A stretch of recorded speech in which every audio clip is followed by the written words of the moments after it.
বিসমিল্লাহির রহমানির রাহিম।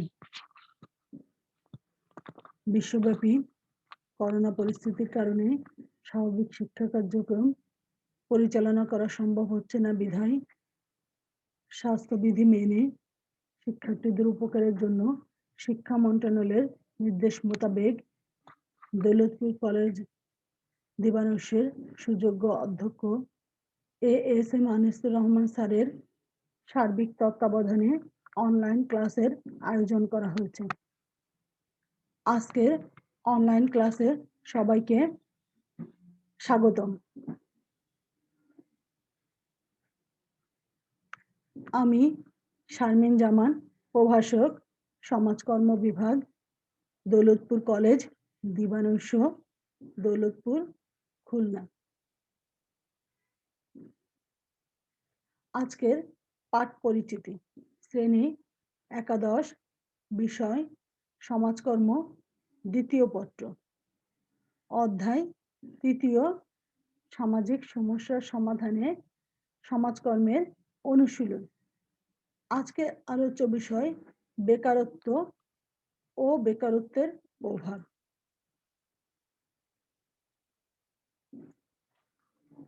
প্রিয় শিক্ষার্থীরা, এই পাঠ শেষে বা এই ক্লাস শেষে তোমরা যা বলতে পারবে, বেকারত্ব কি তা বলতে পারবে, বেকারত্বের প্রভাব নিরূপণ করতে পারবে।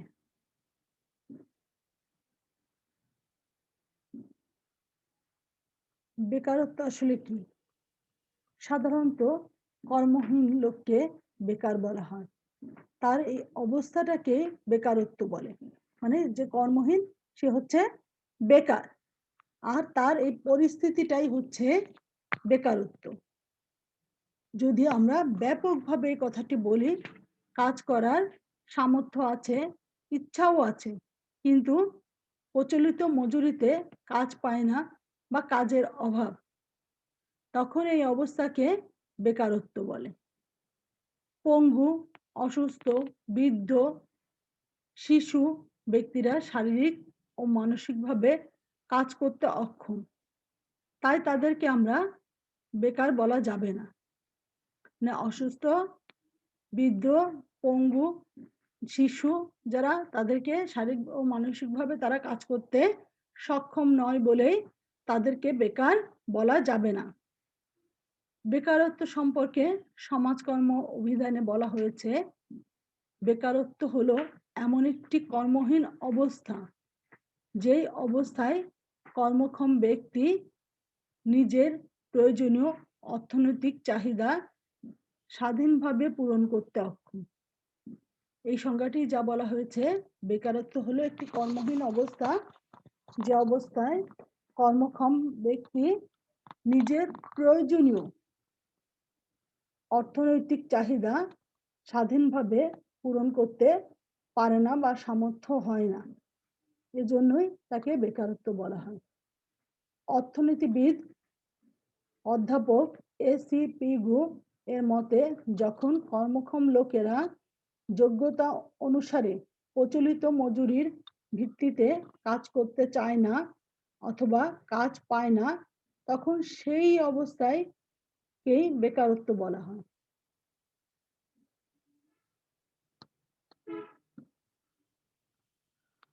বাংলাদেশের অর্থনৈতিক ব্যবস্থাপকদের মতে 18 থেকে 65 বছর বয়সের নারী পুরুষ নির্বিশেষে কর্মক্ষম মানুষ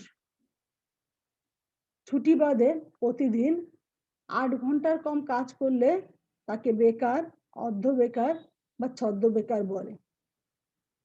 অর্থনীতিবিদ ডক্টর আবুল বারাকাত বলেন, যারা মোট কর্মে নিয়োজিত জনসংখ্যার শতকরা হারে সপ্তাহে 35 ঘন্টার কম কাজ করে তাকে বেকার বলে। সুতরাং বলা যায়, নির্দিষ্ট বয়সসীমার আওতায় কোনো ব্যক্তির সামর্থ্য, ইচ্ছা থাকা সত্ত্বেও সে যদি কর্মসংস্থানের কোনো সুযোগ না পায়, তখন তাকে বেকার বলে এবং তার এই কর্মহীন অবস্থাকেই বেকারত্ব বলে। বেকারত্বের সাথে কর্মসংস্থান ব্যাপারটি ওতপ্রোতভাবে জড়িত। আমাদের দেশে কর্মসংস্থানের সাথে জড়িত নয় এরকম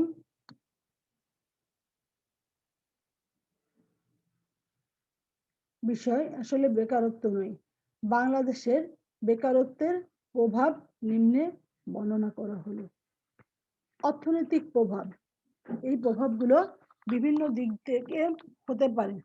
অর্থনৈতিক প্রভাব, উৎপাদন হ্রাস ও অর্থনৈতিক দুর্যোগ।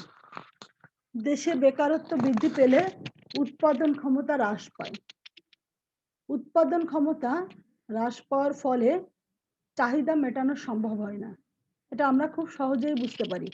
যদি দেশের উৎপাদন বেশি হয় তাহলে আমাদের প্রয়োজনীয় চাহিদাগুলো খুব সহজে আমরা পূরণ করতে পারি। কিন্তু উৎপাদন যদি ক্ষমতা যদি হ্রাস পায় তাহলে সেটা মেটানো সম্ভব হয় না। অন্যদিকে অর্থনৈতিক ক্ষেত্রেও বিপর্যয় দেখা দেয়। জনশক্তির অপচয়, বেকারত্বের প্রভাবে দেশের জনশক্তির অপচয় ঘটে। জনগণ দেশের সম্পদ না হয়ে বোঝা হয়ে দাঁড়ায়।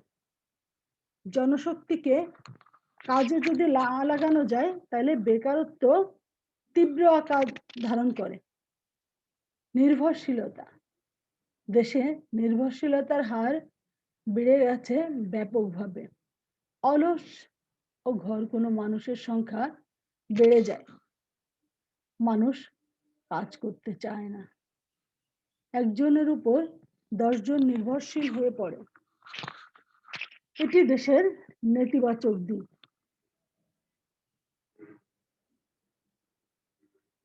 দারিদ্রতা, বেকারত্বের ফলে দেশে দারিদ্রতার হার বেড়ে যায়।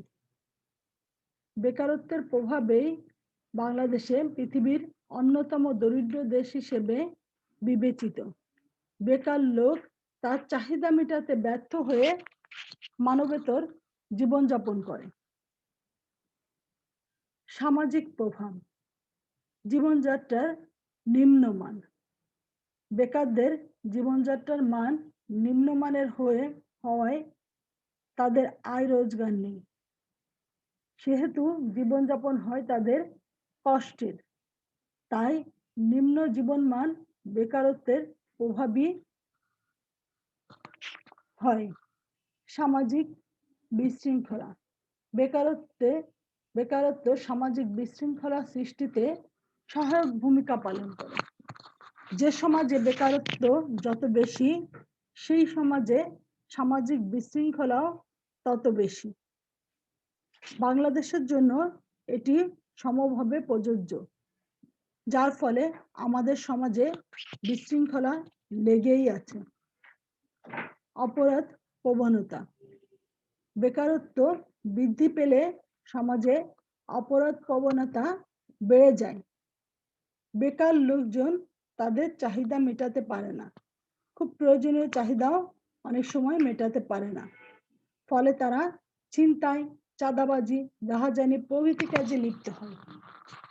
এছাড়াও আরো নানা ধরনের অপরাধ সমাজে দানা বেঁধে ওঠে।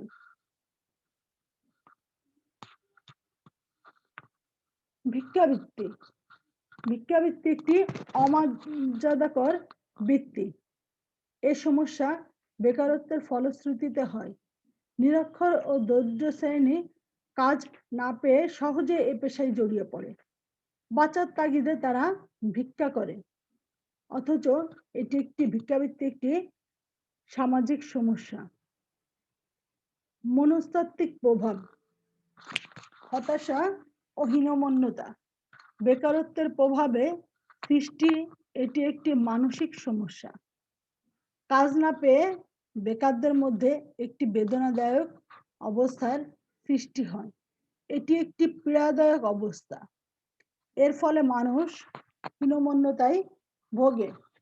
দুশ্চিন্তা ও পীড়ন, হতাশার পাশাপাশি দুশ্চিন্তা ভর করে বেকারত্বের ফলে তখন মানুষের চিন্তা শক্তি নেতিবাচক দিকে চলে যায় এবং এর ফলে ব্যক্তি একটি অস্বস্তিকর অবস্থার মধ্যে সময় কাটায়। মানসিক অস্থিরতা।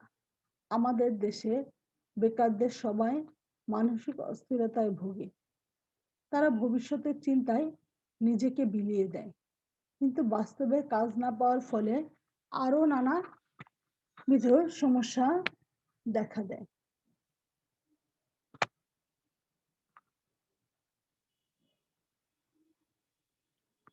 ব্যক্তিত্বের বিপর্যয়।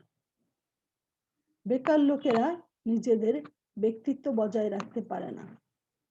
বাস্তবের সাথে তাল মিলিয়ে চলতে গিয়ে তাদের ব্যক্তিত্ব বিসর্জন দিতে হয়। আমাদের দেশে এ অবস্থা সমভাবে প্রযোজ্য। সাংস্কৃতিক প্রভাব। সাংস্কৃতিক দৈন্যতা।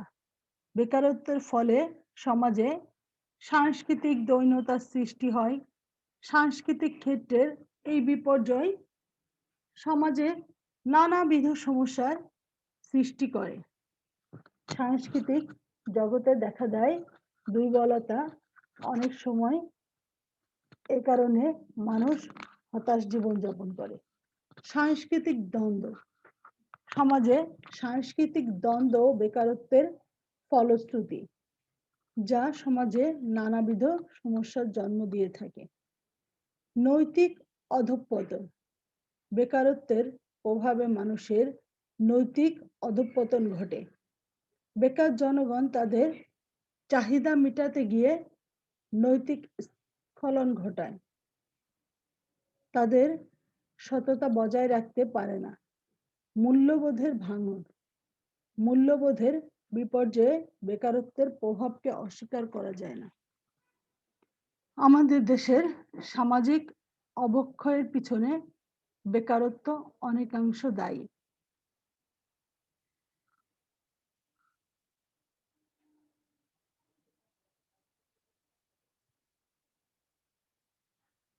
এছাড়াও মাদকাসক্তির বিস্তার, শ্রেণীর স্বার্থ, ধ্বংসাত্মক কার্যকলাপ, নির্ভরশীলতা বৃদ্ধি, চোরা কারবার, প্রতিভার অপচয় প্রভৃতি বেকারত্বের প্রভাবে হয়ে থাকে। সুতরাং বেকারত্বের প্রভাবে দেশের সর্বত্রই পরিলক্ষিত হচ্ছে। এটি চক্রাকারে প্রভাব বিস্তার করে থাকে। এটি নিজেই শুধু সমস্যা নয়, বহুবিধ সমস্যার জন্য এটি দায়ী। এজন্য দেশের নারী পুরুষ সবাইকে এর কুফল ভোগ করতে হয়। শুধু বেকার লোক নয়, সমাজের সবাই এর পরিণতির শিকার।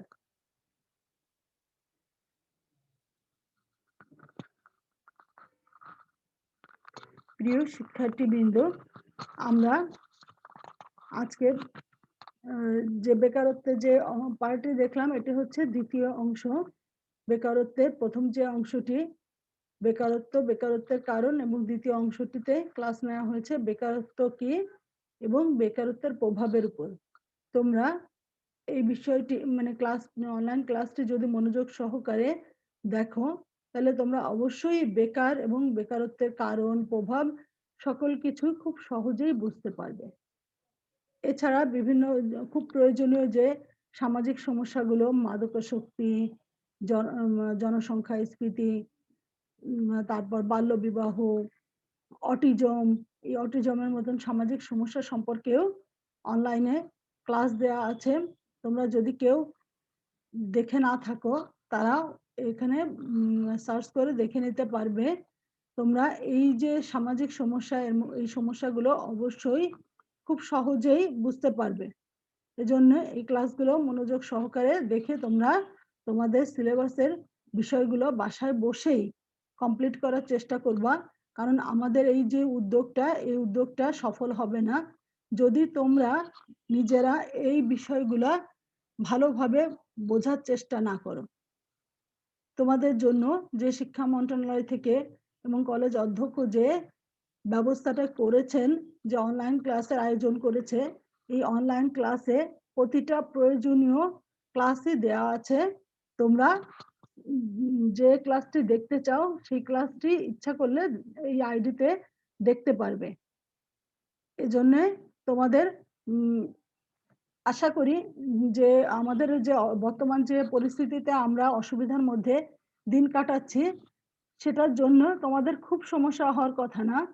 কারণ আমরা শ্রেণীকক্ষে যেভাবেই ক্লাস নিই, ঠিক একইভাবে মাল্টিমিডিয়া আমরা যে ক্লাসটা নেই, সে একই রকমভাবেই আমরা তোমাদের অনলাইনে মানে ক্লাসটি নিয়েছি। হয়তো তোমাদের সাথে আমাদের যে সরাসরি কথোপকথন সেটা সম্ভব হয়ে ওঠে নাই। আশা করি এই পরিস্থিতি থেকে আমরা যখন আবার ভালো পরিস্থিতির মধ্যে যাব, তখন আমরা সরাসরি কথোপকথনের মাধ্যমেই আবার এই ক্লাসগুলো করব। তারপরে তোমরা এই ক্লাসগুলো, যেহেতু এখন এইরকম অবস্থা, বসে না থেকে তোমরা ক্লাসগুলো নিয়মিত করো এবং নিজেদের সিলেবাসটা শেষ করতে, তাহলেই সম্ভব হবে। আজকের ক্লাস এখানেই শেষ করছি। সবাই ভালো থাকবে, স্বাস্থ্যবিধি মেনে চলবে।